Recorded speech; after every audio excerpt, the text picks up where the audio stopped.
कुछ खबरें कारोबारी दुनिया से आपको बताएं। नेपरा ने छमाही फ्यूल प्राइस एडजस्टमेंट की मद में बिजली की कीमत ₹1.75 फी यूनिट इजाफे की मंजूरी दे दी गई है और ये फैसला वफाकी हुकूमत को भिजवा दिया गया। नेपरा से जारी एलामिया में कहा गया है कि ये छमाही एडजस्टमेंट सितंबर, अक्टूबर और नवंबर के बिलों में वसूल की जाएगी और 2023 और 24 की तीसरी छमाही एडजस्टमेंट ₹0.39 फी यूनिट अगस्त में खत्म हो जाएगी। और नेपरा ने कहा है कि सितंबर के बिलों में छमाही एडजस्टमेंट की मद में ₹0.82 का इजाफा हो गया।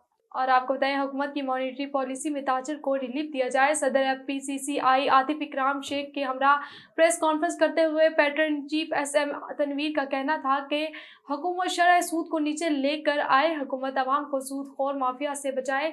अच्छी मॉनेटरी पॉलिसी होनी चाहिए ताकि इंडस्ट्री को चला सकें। उन्होंने कहा कि बिजली के बढ़ते बिलों की वजह से ताजर बरादरी परेशान है।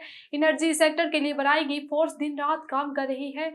हम लोग 6 ट्रिलियन रुपए ज़ाया कर रहे हैं। और आपको बताएं, महंगाई में मामूली कमी, मजमूई शरह 14.7% रिकॉर्ड।